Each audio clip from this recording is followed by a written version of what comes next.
Hi, I'm Scott Stein, and if you like your gaming laptop super expensive and ultra stylish, well, the new Razer Blade might be for you.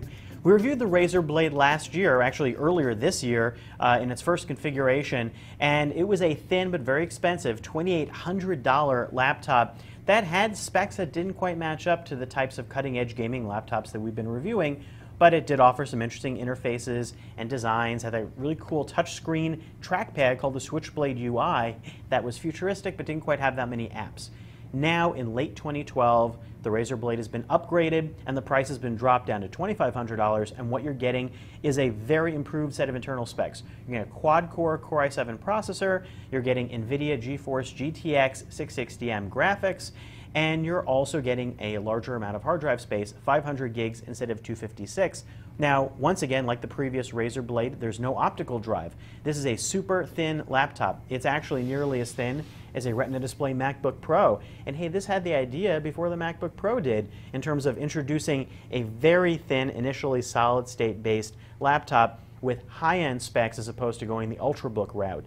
When you fold this down, this is about 0.8 inches thin. It's very thin, although it's over 6 pounds, and it will feel a little heavier than your average laptop, and it's wide. So this kind of surfboard laptop will not fit into your average backpack. Be forewarned, but if you're a hardcore gamer, you're probably used to that.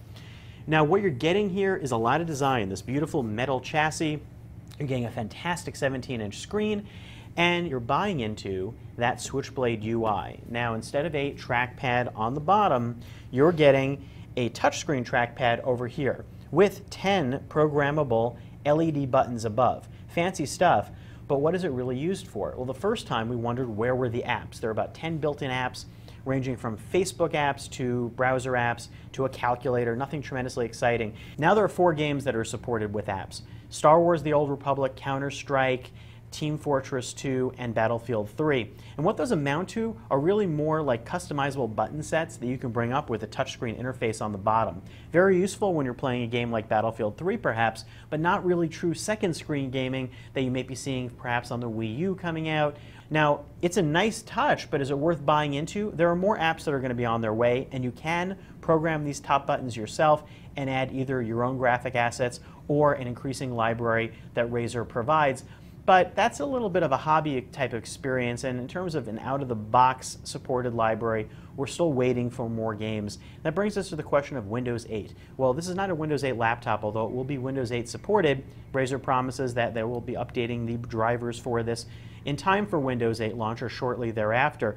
But if you're buying into this laptop as a cool futuristic laptop, just remember that there are going to be a lot of interesting cool laptops coming out in the next month or two.